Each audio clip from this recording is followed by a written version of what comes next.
America, I got another Don't At Me segment for you. And again, if you missed the last one, don't at me. Blame my brothers. Huh? If you don't like what the fuck I got to say, tell them about it because I don't give a shit. It has come to my attention that one of my young boys, who I love, one of our faithful viewers, he's been highly critical of one of our takes regarding the head football coach of the Pittsburgh Steelers, Mike Tomlin. Right. And I can't blame my young boy because this is something that I've been seeing year after year in major sports media, been seeing it online as well. Okay. Anytime something goes on with the Pittsburgh Steelers, they want to fire Mike Tomlin off top. They want to let him go. I don't know if you remember this, America, but Mike Tomlin has won a Super Bowl. Mike Tomlin has appeared in another Super Bowl. Yet and still, folks want to get rid of him. His teams have been consistently competitive. They've always been competitive under his leadership in his division. I don't want to say always. He hasn't had to leave. He hasn't had a losing season, right? Not to my knowledge. Not to my knowledge. He's had a losing season. All I've seen is consistency since the brother been there. And that's what that franchise has done. They have been a marvel when it comes to consistency, going all the way back to the 1970s. They've had 3 coaches since the 1970s. But I see with this particular coach, folks want to just attack him.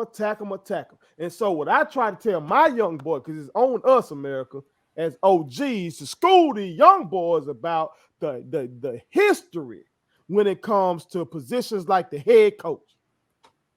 Because whether we talking about head coach or still quarterback, those are 2 things in sports that people still think a black man really can't do.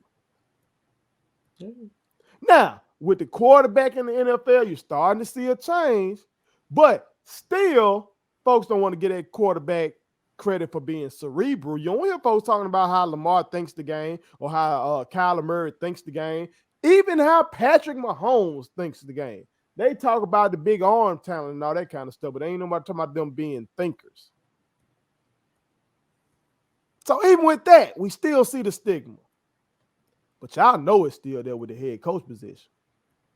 And so I want to just, for my young boy and all y'all other black Steeler fans, especially if you young, be careful how you speak about black coaches now.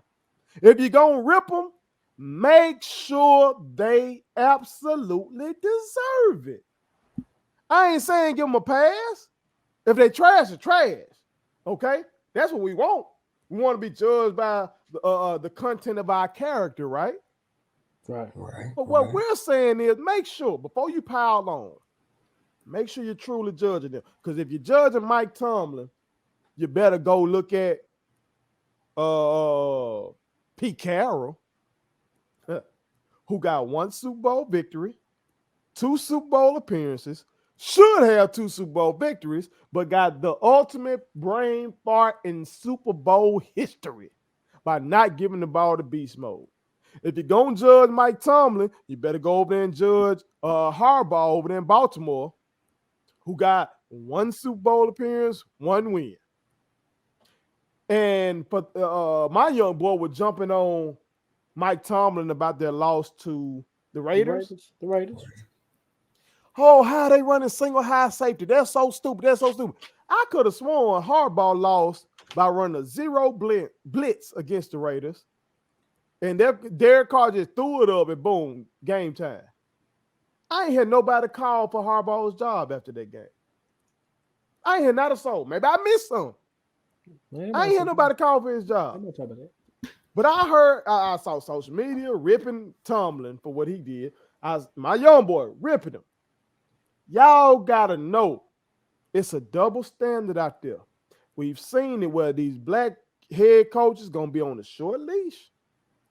They gonna get your ass up out of there. They gonna get your ass up out of there. And this man has been a model of consistency. Now, my young boy America took me to task. He said that I was just being I guess a homer when it comes to coaches or something. I got a soft spot for coaches because I was a coach. My brothers will tell y'all on here, and Faithful put it on some viewers know, I ripped the black coach in the NBA, Doc Rivers. Yep, you sure Because did. he fucking deserved it. He deserved it. Okay? He had a team that choked with the LA Clippers, went over there to the Philadelphia 76ers. My brother JoJo picked the Sixers to win that. If not that just that series, I think we go to the finals. And ain't no way in the hell they should have lost to the Atlanta Hawks. Much as I love Trae Young, the villain in the room. That's what he do. He come in your arena, he the villain. And he loves that role. They shouldn't have beat them boys. Okay? And I took Doc Rivers to task for that. So it ain't got nothing to do with that. It got something to do with, hey, I'm going to call a motherfucker out who deserve to be called out, no matter what the color is. But our young people especially, because y'all don't know the history of the race relation. Y'all don't know about leagues when you ain't going to see a black head coach too much. Who we had? Art Shell back when we were growing up? That's about it. Art Shell and Denny Green. Denny Green. That's who we had when we were kids. Two black coaches. That's what you got. Yeah. And then college football, woo! I don't know if I remember a black coach in college football when we were growing up. For college basketball, I only remember John Thompson and Nolan Richardson. Yeah. Like, so people question our ability to think. So before you start piling on, make sure you're absolutely right about your criticism. And that's what I got to say. That's my take. If you don't like it, fuck it. You understand? Don't at me. I would. At my brothers about it. What y'all thoughts on it, man? Am I wrong? Am I missing something with this? Is Tomlin trash? What am I missing? No, absolutely not. I think it's been said best, and if you watch some of these other programs on the national media scene, the ESPN First Takes and stuff, Get Up, they just failed organizationally. I've called for Ben Roethlisberger to be gone last year. You did do that. And I said he's done. He's done. And I've been saying he's done because he's just not that guy anymore. You know, it was heroic in the years where he was in his prime that he could shave off a tackle and still get the ball out and that type of stuff. And people revered that. They saw that as a warrior in the pocket. But it's just not that anymore. Between his elbow and his shoulder and his arm strength, right now, I mean, we're watching a replay of Drew Brees. It's just in a different division. And so hell of a point. We're wanting to let him fade to black, so to speak, no pun intended about the Steelers, but we want to see Ben Roethlisberger fade to black, just like we watched Drew Brees fade to black, when in essence we really should be seeing Ben hold the clipboard and get somebody more dynamic on this team to take those receivers and that running back and at least be competitive in games. That Cincinnati game should have been a kick in the – if it ain't a kick in the face for the Steelers going forward, I don't know what is. And I'm not saying this Bengals are a terrible team. Right. I'm just saying that teams are catching up. When you watch the Bengals last year, without Joe Burrow, they beat the Steelers. Am I wrong? I think it was a Monday nighter. Mm-hmm. And they beat the Steelers without their best quarterback, their best talent. So now you bring in a Chase, a Boyd, you got Boyd, you got Higgins, and then you bring in a Chase to couple that with Burrow. And Mixon doing his thing. And then Mixon's doing his thing, and then they tried to at least say, look, we're gonna bring guys in defensively that can at least pressure the quarterback. May not have the greatest of back end, greatest safeties, but teams are catching up. And so I'm not gonna Bates pretty good. Yeah, but what I'm saying is that teams are catching up, And I blame Pittsburgh's organization for not staying a step ahead, or at least catching up to what they knew was in front of them in terms of Cleveland and Baltimore. The GM, the ownership, didn't do that. And that's what Ryan Clark was talking about today, was this was an organizational failure to not transition and move on and be better in terms of getting youthful, bringing in the right pieces, parts around. If you're going to keep being, then have a line. And if you're not going to have a good line, then get younger, get a mobile quarterback, get somebody that can you can design things around and okay, the line's adequate, average, but the quarterback can make up for all of that for the time being. They didn't try to do that.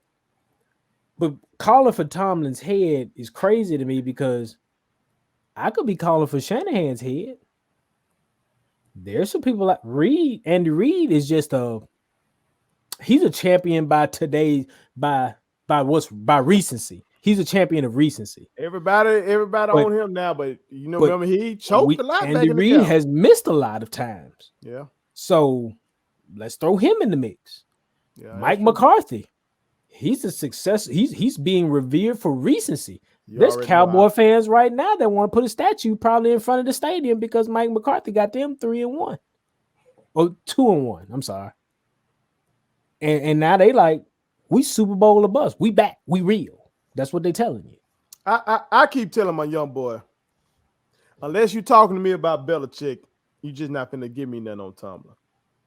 Like I ain't saying I'm not saying he's better than Pete Carroll.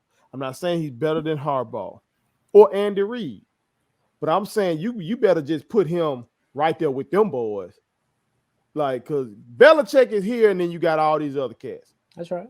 That's just how I've been looking at it. You know what I'm saying? Because I can't find no other. Who else is more accomplished? There ain't nobody. I mean, outside of, if you want to throw Coughlin out there, he got two. I mean, somebody that's active. But actively, that's active. There ain't nobody. They've been passing the trophy around. Sean Payton gets all this love for one bowl. The man had a Hall of Fame quarterback for how many years?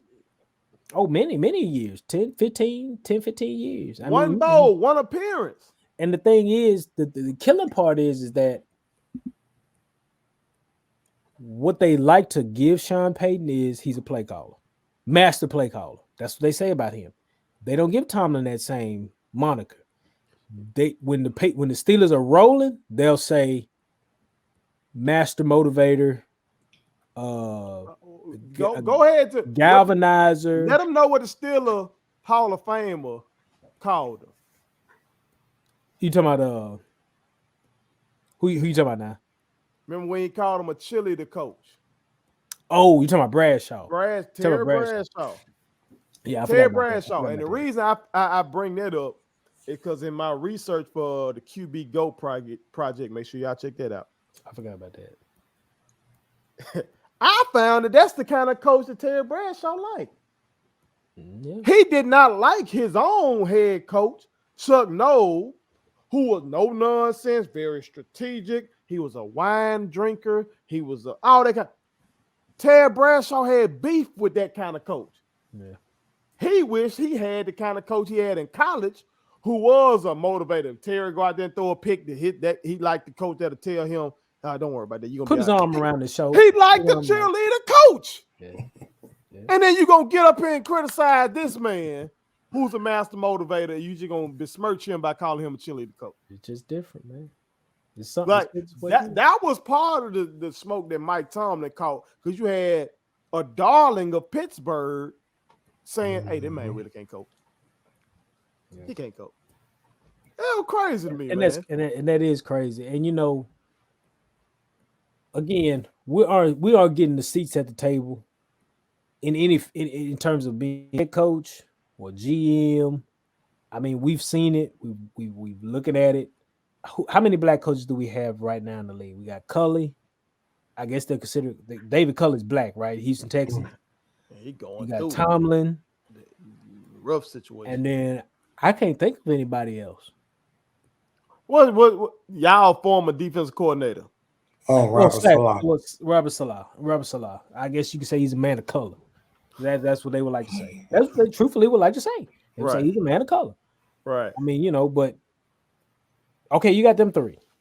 I can't think of nobody else. Like Leftwich won the bowl last year. Won a bowl. Ain't nobody picked up the phone, talk to him. Ain't nobody picked that man. Ain't nobody picked the phone up, talk to the enemy.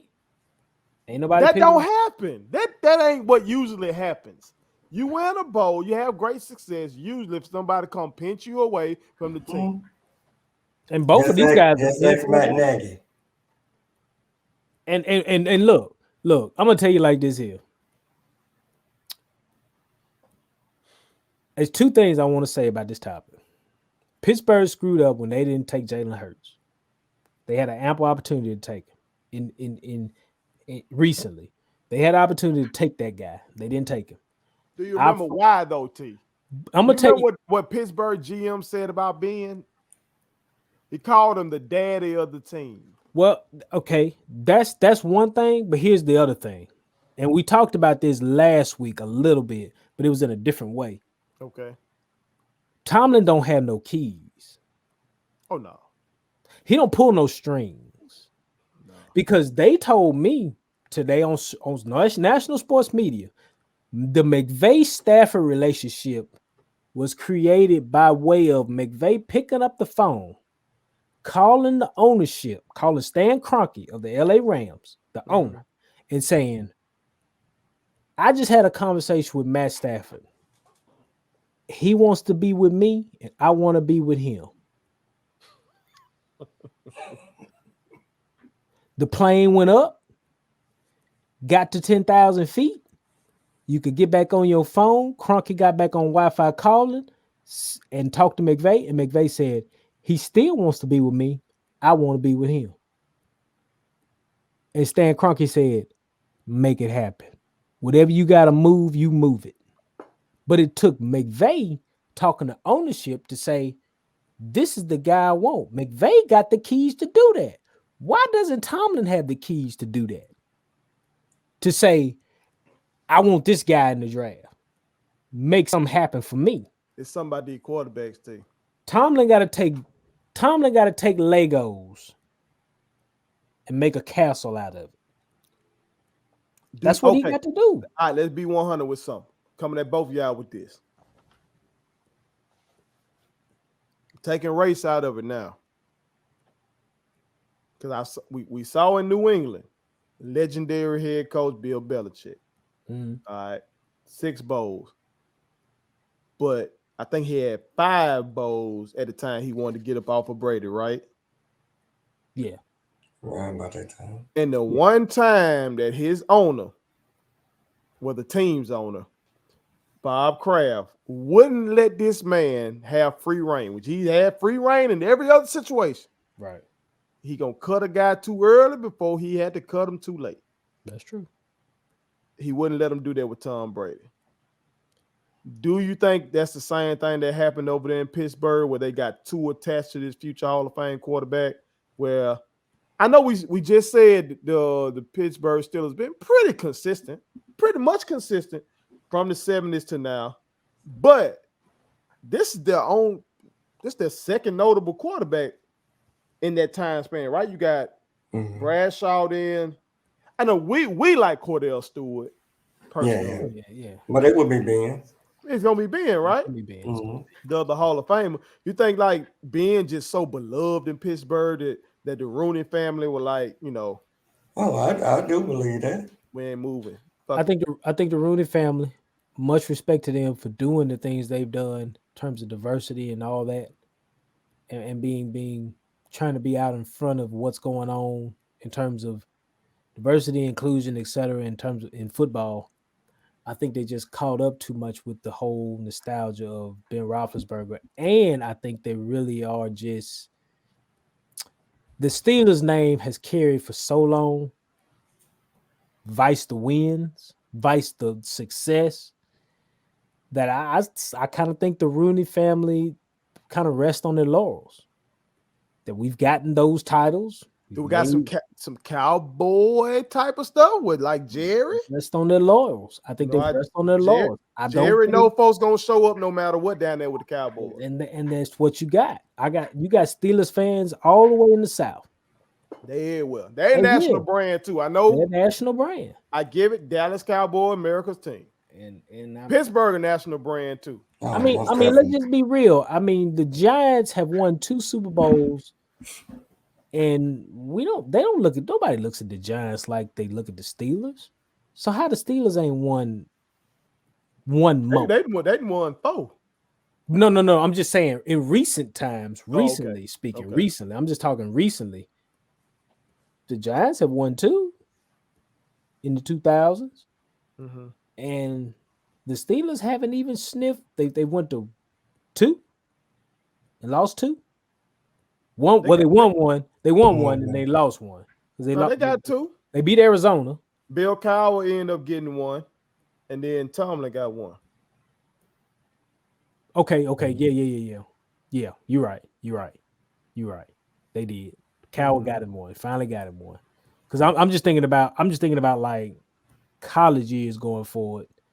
That's where I'm stuck at. I'm thinking about being against Seattle that year. They've been a successful franchise. What I'm saying that was the one Cowher got right when Ben beat Seattle, right? Wasn't it Seattle? I think so. Yeah. Yeah, it was like Ben was a rookie then. It was real nasty. They got the defense. Malu, Bettis, ground and pound. And then Sean Alexander for Seattle. Yeah. Mm-hmm. And then you had Tomlin to get the one against Arizona. Mm-hmm. And then he lost to Green Bay. Yes, he did. That's how we're gonna leave that. Yes, he did, and won't he will. That was a great moment in my life. But I just want to say Ben has 3 touchdowns and 3 interceptions. That sounds like Jameis Winston, Tampa Bay Bucks stats. But he ain't even throwing it downfield though, Joe. And he's not throwing it downfield. I saw Ben throw it directly to the defense on yesterday. He did. And fell down. They said I saw that too. They said that looked like your granddad back there in the background playing. That this is we're looking at Drew Brees 2.0. As you stated, T. Yeah, that is true. Like that's why I say you can't blame Tomlin though. Because Big Ben was never known for him. He wasn't never known for being cerebral either. See, motherfuckers Not at all. Talk about they always get on or this kid ain't reading coverages and all that kind of shit. Usually they do that to the black quarterback. You ain't reading coverage, you ain't doing all that. Ben was known to hold on to that damn ball. He held it. And he gonna move around back there and shed tackles like you said, T. And find somebody. They gave him that pass because he was strong enough to shed them tackles. Well, that shit dead now, cuz. Now I give Tom Brady this. Not only the game is soft as fuck now. This is 15 yards. But Tom Brady, he gonna figure out a way pre-snap how to get rid of that fucking ball. Yeah. Ben don't know nothing about that. Ben's never had a guy like that. James White. Rid of it. No, I'm just talking about Ben don't never think like that in terms of that's true. Tom Brady gonna figure out where the fuck, okay, what's coming, the blitz coming from over here. I'm finna go over there, all that kind of shit. Big Ben ain't never been doing no shit like that. So are you saying Ben is a worser, and I did say worser Brett Favre? Ooh. Let's do it. Waka Flocka said, "Oh, let's do it." Brett wasn't the sharpest knife in the drawer, but his arm was bigger than Ben. I gotta give him that. Okay. His arm talent was way better than Ben, in my opinion. Okay, who thinks the game better? Shit, that's like asking. That's like me walking into a bar and seeing 2 drunk motherfuckers and me trying to pick who most sober. Goddamn it! I don't. They the same guy probably with that now. I don't know, but put that out there for me. I don't know, but that's what it is, America. That's what I got for you this week with Don't At Me. It is what it is. Again, I'm mainly trying to get our young viewers, you know what I'm saying, those that might not understand really, because they grown up thinking that you can be what you want to be. Shit. It's shit hard out here. So you get a motherfucker that make it to that top level where you got to think something and they've been doing it and doing it well. You got to respect that motherfucker. You know what I'm talking about? So shout out to Mike Tomlin. Hopefully the Steelers get their shit together. You know what I'm saying? But I know I will be hearing from my young boy, Dylan Smith. Ooh, won't you? But I told you, I don't want to hear shit until you ready to come on here and put it on something. Text my phone, man. I got you, youngin. Just text me. My kids wanted me to tell y'all to make sure you subscribe to my YouTube channel, follow me across all social media platforms, like the videos, and share them. Did I forget anything? And turn on the post notifications. Y'all heard them. And also, visit Statement Tees, LLC.com, and shop with us. That's Statement Tees. Every t-shirt you wear makes a statement.